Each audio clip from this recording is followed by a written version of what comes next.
Hi everybody, and welcome to D&D Horror Stories with D&D Doge.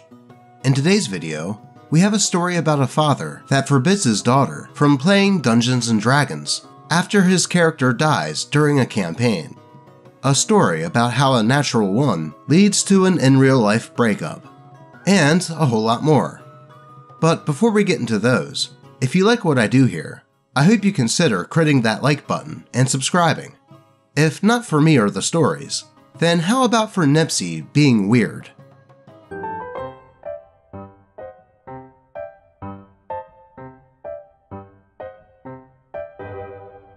I can't fathom how that is a comfy position.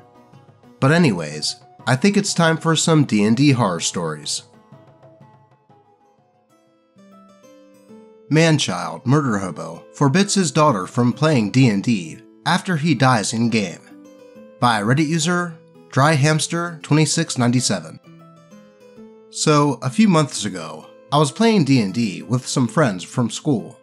We are all in high school, and play at DM's house, since it's the closest one to the school, so we just walk down there on Fridays. We were playing a Dragon Heist campaign that had sort of gone off the rails. By the time our DM's dad decided he wanted to play D&D with us, and begged his daughter to let him, it was practically a homebrewed campaign. He always kind of struck us as the quote, wannabe cool type of dad, and he was a massive Lord of the Rings fan, and a general medieval fantasy nerd. So it didn't surprise us that he really wanted to play D&D with us. She did eventually relent and let him play after he guilt-tripped her into it. He rolled up a Dragonborn fighter, soon to be gunslinger, and he, being a new player, decided that he was going to play his character as a raging chaotic evil lunatic who murders people indiscriminately for loot and land. Land that he could never hope to hold for obvious reasons. It didn't take long for him to get himself in a situation that he could not run away from, like he usually does. We ended up exploring a keep owned by a local baron near Waterdeep, as he was going to talk to us about giving us a magic item to fight off a local dragon that routinely springs forth from the Underdark. DM's dad told us, "This is gonna sound crazy, but I think we should kill the Baron and bound and gag his wife and kids, so they'll give us both the magic item and control of the barony. The guards won't be able to stop us, since his son and heir will be forced to make them stand down. We can use the wife and daughters for other purposes." Holy jeez, this dude was playing a character like this in his teenage daughter's campaign? He sounds more like an angsty teenager than his daughter or her friends. We all said that that was not something we were gonna do. We had a way of getting the item safely, and we have no use for his keep. I even said, just because you're a murder hobo doesn't mean we all are. But then he started yelling and saying, "But I want some effing land already." We told him that Waterdeep has means of acquiring land through great feats. We just have to be patient. DM also said, "Remember how many heavily armed guards there are, Dad? This quest is much safer."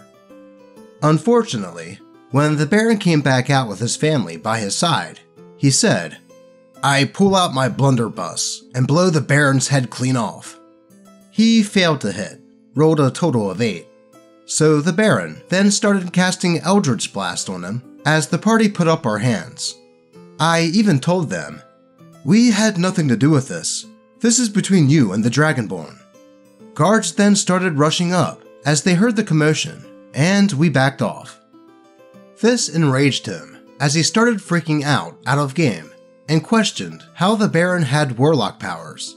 And then he accused us of tricking him into the situation, and then, without realizing it, admits he was the one trying to trick us into fighting by banking on the Baron, assuming we were in on the attack, and us assuming that the Baron would assume that, and attacking him.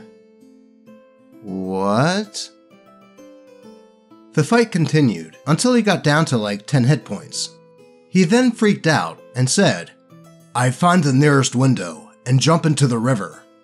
DM said, "Dad, are you sure you want to do this?" As the rest of us just kind of chuckled, and he just yelled at her, "Yes." They all got opportunity attacks and technically downed him, but he demanded the right to at least make it out the window with one final jump. He was hoping he could at least make it into the river and get whisked away by the current. This was insane because it was a 300-foot fall.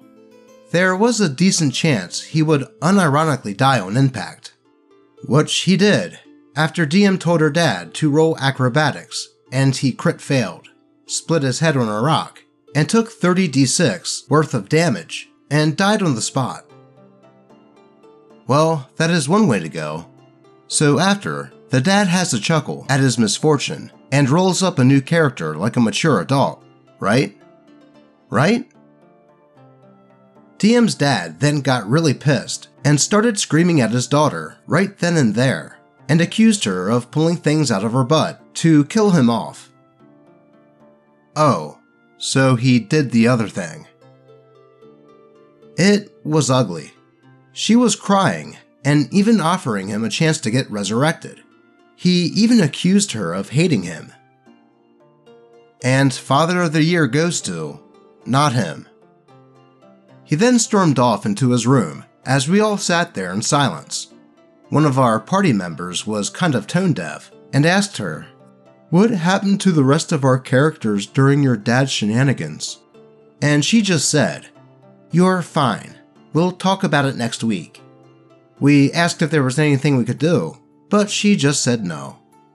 The next day, she texted us and informed us that she was no longer allowed to play D&D because her dad decided all of a sudden that it was, quote, satanic and, quote, promoted pedophilia. WTF. What? He also apparently banned us from his house and said that we were bad influences and, quote, only wanted one thing from her. Yeah, sure, jackass. We haven't texted her since. It was summer by this point, and her dad took away her phone, presumably, as she went silent. I personally went to her house at one point, and her dad answered the door after hastily barging down the stairs. She was playing a video game. She was clearly happy to see me, but her dad just coldly told me, "I am sorry, but you are not welcome in this house again. Do not contact me or my daughter."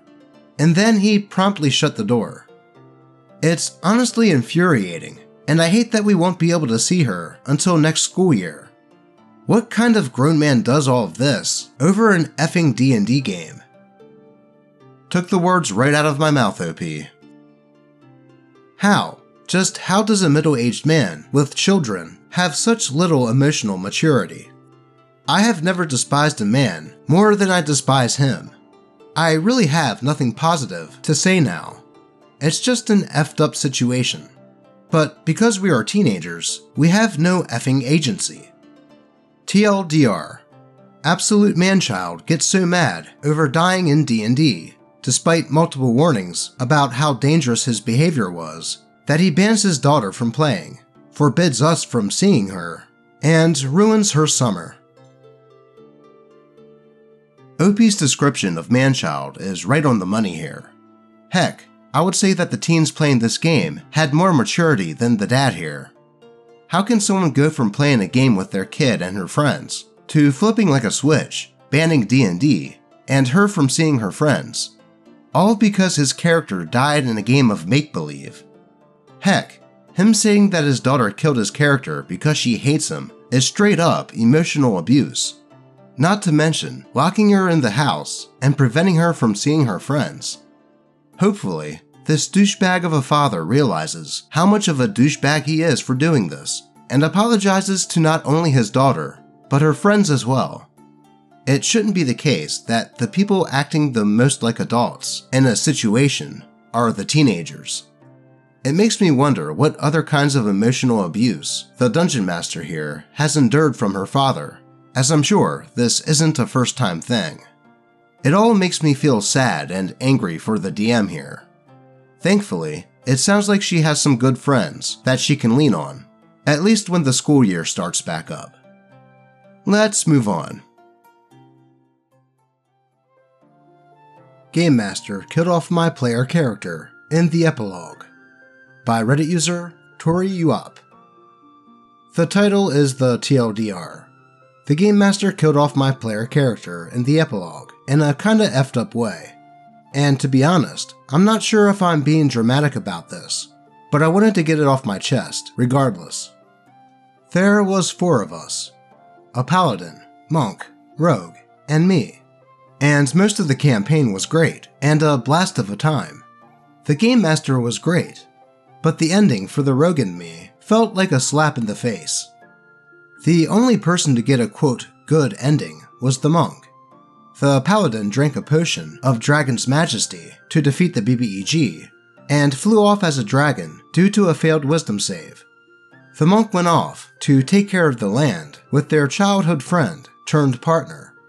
Admittedly, these were bittersweet, narratively satisfying endings. Good for them. Things get a little scuffed when it comes to the rogue and I. Our player characters had known each other beforehand, and were going to work through some relationship and abandonment issues due to backstory. During the last session, we finally managed to fully resolve things during downtime, and our silly critters were together. Game Master asked us what we imagined happened during the epilogue, and we said some cute stuff about honoring the paladin and setting down some roots. After that, the Game Master was like, "Well, that's not what actually happens. You get your arm cut off in the middle of the night and are murdered." Rogue was like, "Well, if it's happening in our house, I'm gonna stab him." Game Master shut that down, and anything else we had suggested our characters would do, effectively robbing both of us of our agency just to kill off my player character for what I assume was for a shock and angst factor. I'm already upset because I feel like my player character was killed at the very end for no reason, but also because ending the campaign in this way effectively threw out the entire character arc for both the rogue and myself. After the session ended, Game Master was gloating about how they won D&D because it was so upsetting, and that part isn't that big of a deal, but it was incredibly condescending and just rubbed salt in the wound. I talked with the rogue and monk after, and they also felt like it was cruel. But I don't know. I want an outside perspective because we're obviously biased due to our attachments to our player characters. Admittedly, I was, and am, more than a little attached to this player character, as this was the first finished campaign I've played in, and I was really happy with their narrative arc, pre-epilogue. I have another campaign lined up with this Game Master, but to be honest, I don't really trust them with my characters anymore. Losing all control I had over my player character, and having them killed off for angst, broke a lot of trust that I had with this Game Master. But I'm not sure if I'm being dramatic, because the rest of the campaign went well. TLDR. Game Master killed off my player character in the epilogue, and I don't really trust them anymore. Am I overreacting? No, I wouldn't say that OP is overreacting here at all. Like they said, this was their first character that they had in a campaign that actually finished, which in the tabletop RPG world is a rarity. During that time, a player can get attached to their characters, as they crafted their backstories, challenges, and how they would grow during the trials and tribulations of a campaign. Any player would like to see the character that they spent so much time in the shoes of have a happy ending. Usually, a dungeon master would just let the players state what their characters do after a campaign is finished, and leave it at that. For this DM to do what they did to OP's character afterwards, and with OP or the rogue having no chance to change it, is really kinda crappy. Then, for the DM saying that they won D&D because of this is really stupid. I think I would feel the same way OP does if my DM did this to my character. And if I were OP, I would say as much to the DM, and let them know that it's making you apprehensive about playing in a new campaign that this DM is running. Maybe they will retcon the whole thing, and let OP and Rogue's characters have the happy ending that they likely deserve. Though, what would you suggest OP do here? Let's move on to the next post. an out-of-character couple in my game just broke up over a natural one. By Reddit user, British Historian. We have a rule in our game that if your character is making an item, you don't roll crafting on it right away. Rather, you wait until the item is stress tested, then roll. This is to avoid players just trying over and over again to craft something. Obviously, this is mostly done calmly, having a friend take a swing at the new shield, or whatever. But we had a tense moment where the players were running across the field, down towards a cliff, chased by bandits. The couple, one human fighter and the other a halfling artisan, make it to the edge first. This cliff had an old rope bridge that had fallen apart and was hanging loose. The halfling set to work grabbing all the ropes and was thrown to the other side by the fighter. After one turn of the fighter and the other two players holding off the bandits, the bridge was ready. The halfling has +8 to crafting, but I say it's a rush job, but you'll pass on a DC of 15, or a DC of 10 if you wait a turn and continue to work on it. The players decide to hold out another turn, get a bit dinked, but otherwise are holding steady. Just before the halfling's third go, the fighter asks to use their movement to cross the bridge with the DC 10. I honestly didn't want to get too held up here, so I say sure, and they rush first onto the bridge. Halfling gets a nat 1. No matter, last of the day halfling luck. Another nat 1. The bridge snaps, roll a dex. Fighter rolls a 13. Yeah, fine. You grab onto the bridge, now hanging off the far side of the cliff. We all had a laugh, as this seemed like a silly action movie moment, and thus led to the rest of the party leaping to grab the bridge like a ladder and climb, jumping on top of the fighter, naturally meaning that the fighter was the last one up and got shot by some arrows, but no real harm done. The party escapes the crisis and sets up camp to rest and recover. The halfling apologizes to the party during the downtime, feeling really bad about the bridge, and the fighter player was very bitter, saying something to the effect of, "You always fail when it's important." At the time, I read this as a very immersed in-character moment of the two characters. It was like watching two actors on stage being angry with each other, and I thought it was all in kind spirits. The next week, we go to meet up, and Fighter doesn't want to play anymore after the last session. Halfling said she was apparently really upset about it and angry. They broke up the next day after an argument about him coming to the session. I'm sure there were other issues, but I do feel like a catalyst here. Yeah, I have to agree with OP here. There had to be other things going on in that relationship for it to go south so quick like that. That session sounded pretty standard for D&D, with things going wrong, but in the end, turning out okay, with some comedic undertones even thrown in. The fact that Fighter let it bother her so much, even with the words, "You always screw up when it really matters," gives me a feeling that there was something else going on there. Then, when Halfling's player still showed up to play when Fighter didn't, that was probably a final straw on a large stack of straws.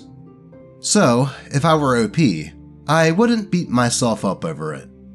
Like OP said, they think this event was just the catalyst. Let's move on to another story. Edgelord ruins our campaign. By Reddit user 1carat3284. Greetings, adventurers and storytellers alike. Gather around as I recount the cautionary tale of our Dungeons & Dragons campaign. A tale that serves as a reminder of how a single player can twist the threads of a shared story into a tangled mess. This is the story of our party's encounter with an edgelord who turned our epic quest into a nightmarish ordeal. Our journey started as most do, with excitement and promise. The setting was a sprawling, enchanted kingdom on the brink of war, teeming with dragons, treacherous forests, and hidden treasures. The party was a diverse group of heroes: a noble paladin, a cunning rogue, a wise druid, a mysterious sorcerer, and, of course, the new player who joined us that fateful day. Enter Kain Shadowblade, the Edgelord. His character was a brooding, dark-clad assassin with a tragic backstory involving the death of his entire family at the hands of a shadowy cult. Kain's demeanor was cold, his mannerisms aloof, and his weapons perpetually dripping with metaphorical darkness. Our first hint of trouble came during character introductions. While the rest of us shared our characters' goals and reasons for joining the quest, Kain's player, let's call him Jake, insisted on narrating a 10-minute monologue about Kain's dark past, complete with intense stares and dramatic pauses. We were a bit taken aback, but we let it slide, eager to get into the adventure. From the moment we set out, Jake's edgelord tendencies began to interfere with the group's dynamic. During our first encounter with goblins, Kain refused to work with the party, sneaking off on his own to, quote, handle things his way. He ignored the carefully laid plans and ambushed the goblins, killing them all before we even had a chance to act. What was supposed to be a challenging battle turned into a solo performance. Well, it couldn't have been that challenging if one player was able to take them all out by himself. But I digress. As we progressed, Kain's actions grew more erratic. He stole from the party's supplies, insisting that, quote, only the strong survive, and repeatedly sabotaged our negotiations with NPCs by assassinating key figures, claiming that it was, quote, for the greater good. Our attempts to confront him were met with eye rolls and dismissive comments about how we, quote, just didn't understand his character. The breaking point came during a critical mission where we had to infiltrate a castle to rescue a kidnapped noble. Kain, instead of sticking to the plan, decided to set the castle on fire, killing both the captors and the captives. The rest of us were horrified. Our carefully constructed story was in shambles, and the dungeon master was visibly frustrated. After the disastrous castle mission, we had an out-of-game discussion. We explained to Jake that while we appreciated his enthusiasm, his actions were derailing the campaign and making it unenjoyable for everyone else. Unfortunately, Jake refused to compromise, insisting that Kain's way was the only way to play a, quote, authentic character. What does that even mean? In the end, we made the difficult decision to ask Jake to leave the group. It was not a choice that we made lightly, but the game had become more about managing his disruptions than enjoying the story. Without Kain's shadow looming over us, the campaign flourished. We rebuilt our world, forged new alliances, and ultimately saved the kingdom. From this experience, we learned the importance of communication and the need for all players to be on the same page regarding the tone and style of the game. Dungeons & Dragons is a collaborative storytelling experience, and while diverse characters and backgrounds add richness to the narrative, respect and cooperation are essential for a truly magical adventure. So, dear adventurers, remember this tale as you gather your party and embark on your next quest. Beware the edgelord, and may your stories be filled with camaraderie and epic triumphs. Yeah, that certainly was one of the edgiest of edgy characters I've read about. I mean, with a character with the name of Kain Shadowblade, the writing was pretty much on the wall there. I can definitely see how this player's actions could affect the enjoyment of the rest of the players. And the group did the right thing by trying to talk to this player above table about why his actions were kind of souring the game for the rest of the players. Though he didn't listen, and at that point, really left the group with no other option. It was either keep him on as a player and not enjoy the game, or kick him so they could go back to playing a game that they all enjoy. I'm sure there are other tables out there that are in need of an edgy murder hobo like Kain Shadowblade, but this was not it, and the group made the right decision in letting him go, in my opinion. Thankfully, after doing so, it sounds like the group went back to enjoying the game as intended. Moving on to the next post. I think one of my players is cheating, and I don't really know what to do about it. By Reddit user, Sorta Spooky Skeleton. So I'll keep it brief, but I need some advice. Essentially, I run an online game where everyone can roll how they want. I have suggested that we use Roll20's online roller in the past, but it's a pretty lax game, so I'm not overly strict about it and have given up insisting. Some players roll their fancy, expensive, physical dice and just tell me the number. The problem comes in with Lucy, a fake name, who seems to always roll just what she needs. She does fail a roll here or there, but it's always on something insignificant. But when the roll is important, the stakes are high, I can almost guarantee that she will roll well. Whenever she's rolling a save on one of her bad stats, she magically gets a 17 or above. Her attack mod is good, we're at higher level, but even still, I don't think she has rolled less than a 5 on the dice once in the past few months. At first, I thought she was just lucky, but I genuinely feel that for the last 10 or so sessions, her luck has just been impossibly good. I'd maybe just gently insist that everyone use the online roller again, but I already have and feel that she'll pick it up as a passive accusation. I know, as a mature adult, I should just talk to her one-on-one, but it's awkward, and I'm not really sure how to approach it. I've already let it go on for so long. Further, she could just deny it. It's not exactly like I have concrete proof. Then we're back in the same spot, plus the awkward tension. The game is becoming frustrating to play due to it. I spend time making fun, balanced encounters, only for her to land every hit, make every save, and make my boss baddie look like a wet noodle. I either cheat myself and bump up the monster's HP, or give him some new ability, or I let her quote, power gamed to oblivion character kill him in 3 rounds, while all my players just watch. I'm beginning to feel like a bad DM. I'm either cheating and feeling quite player adverse, or making painfully unbalanced fights. If I up the stakes too much, I'm wiping the floor with the other players who play honestly. I am genuinely at an impasse.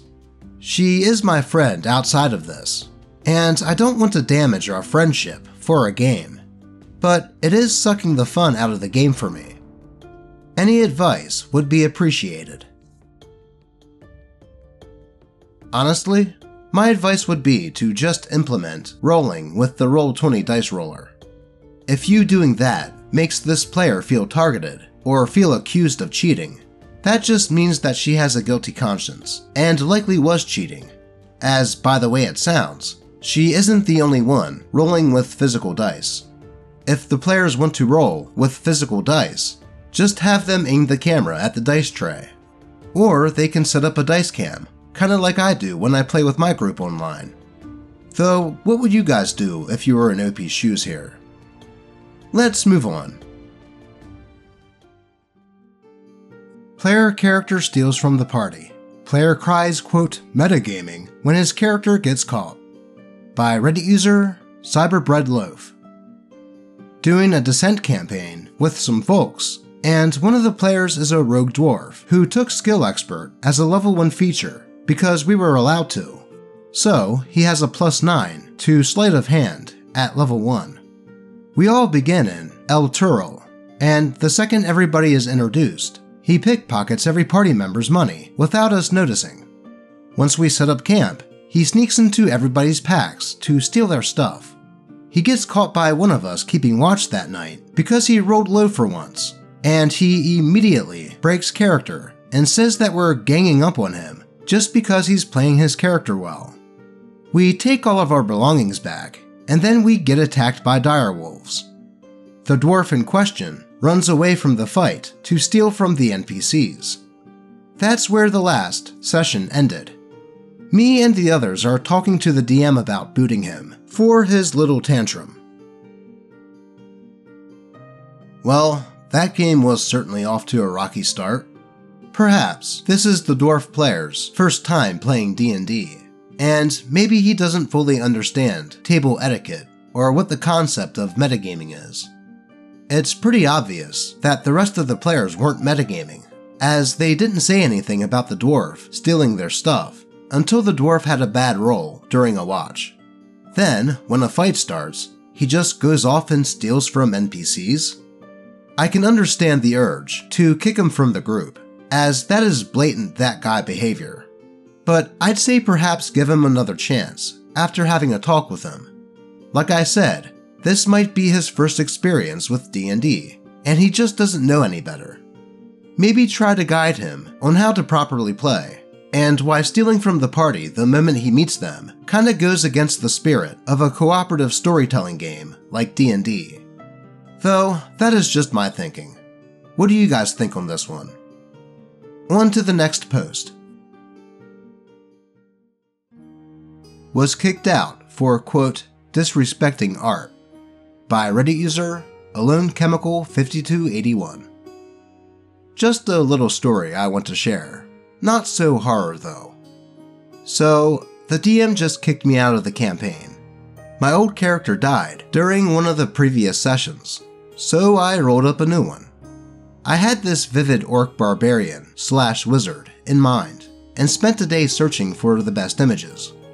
I found one that was really cool, but the problem was that this character had a bow on their back. It wasn't a big deal though. I just removed it using Photoshop and made some adjustments here and there. I talked about this new character with the Dungeon Master, and there was no problem. But during the session, one of the other players complimented me on the cool looking character I found, and I told them that I used Photoshop to give it a better look. At that point, the Dungeon Master told me that this was unacceptable, because using Photoshop this way disrespects the art and the artist. I tried to say something, but the Dungeon Master immediately banned me from the Discord group and blocked me. I am now in contact with the other player who told me that the session hadn't even started, and the Dungeon Master is not responding to any messages. All of this happened yesterday, and I don't know how to feel. On one hand, I feel sad and angry for not having the chance to say something, but on the other hand, I never had a problem with this guy before. We met online, and the campaign was ongoing for about 6 months. I don't know if I should just give up on this DM, or try to reach out to him in another way, trying to sort things out. Wow. Now, I would say that that was a bit of an overreaction. I can understand the Dungeon Master's anger if OP had found someone's artwork, altered it, and then tried to pass it off as their own. But as far as I can tell, it was just for a player token in a private D&D game. I know some of you will say, why not find an artist and commission them for a character portrait? And I agree that that is a good way to go. But some people can't really afford to do something like that, and will just find a close approximation online to use. I honestly don't see what the big deal is if it was just for a private game. Though, if any of you find yourselves needing a character portrait and can't afford to commission an artist, someone in my group came up with the idea to use the character editor in Baldur's Gate 3 and just screenshotting it, assuming that you owned the game. Hopefully, this DM was just having a bad day and took it out on OP, and will eventually apologize, because to have 6 months worth of a campaign go down the drain because of something so silly would really suck. But anyway, that is all I have for you today. As always, I appreciate all of you, especially if you like and subscribe, and may your games remain horror story free. Until next time.